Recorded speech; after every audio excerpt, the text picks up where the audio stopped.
નમસ્કાર, આપ જોઈ રહ્યા છો ગુજરાત ફર્સ્ટ. આપની સાથે હું નવીન દાફડા. સમાચારો પર નજર કરીએ તો વાત સુરતની કરવી છે. સુરતના કામરેજમાં અનરાધાર વરસાદથી તારાજીના દ્રશ્યો સામે આવી રહ્યા છે. આત્મીય વિલાસ સોસાયટીની દિવાલ અને રસ્તો ધરાશાયી થઈ ગયા છે. પૂરના વહેણમાં 2 કાર, ટેમ્પો અને મોપેડ પણ તણાઈ ગયા તેવી સ્થિતિ સામે આવી રહી છે. પાણીના ધસમસતા પ્રવાહમાં વાહનો ખાડીમાં ગરકાવ થઈ ગયા છે. તંત્ર ગાયબ રહેતા સ્થાનિક લોકો લાચાર બન્યા છે. લોકોમાં ભારોભાર રોષ તંત્ર સામે પ્રવર્તી રહ્યો છે.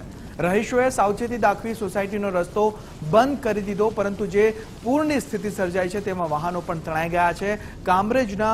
કામરેજમાં અનરાધાર વરસાદ વરસી રહ્યો છે ત્યારે આત્મીય વિલાસ સોસાયટીની આ ઘટના સામે આવી રહી છે. અમે બધા ઘરેમાં હતા તો એકદમ વીજળી થઈ અને વીજળી થવાને લીધે એકદમ અમારે જે દિવાલ હતી સોસાયટીની કમ્પાઉન્ડ વોલ એ આખી ખાડીમાં ધરાશે છે અને એમાં પાર્કિંગ કરેલા 2 4 વ્હીલો અને 1 એક્ટિવા અને એવા વિવિધ વાહનો અંદર ખાડીની અંદર ગરકાવ થઈ ગયા અને તરત જ પાણી એટલું બધું વધી ગયેલું હતું એ બધું તણાઈ અને આગળ નીકળી ગયું. એટલે અમારી સોસાયટીની દિવાલ પડીને અત્યારે અમારે સોસાયટી નુકસાન થયું છે. કોઈ જાનહાનિ થઈ નથી, પણ આમ આર્થિક રીતે નુકસાન ઘણું થયું.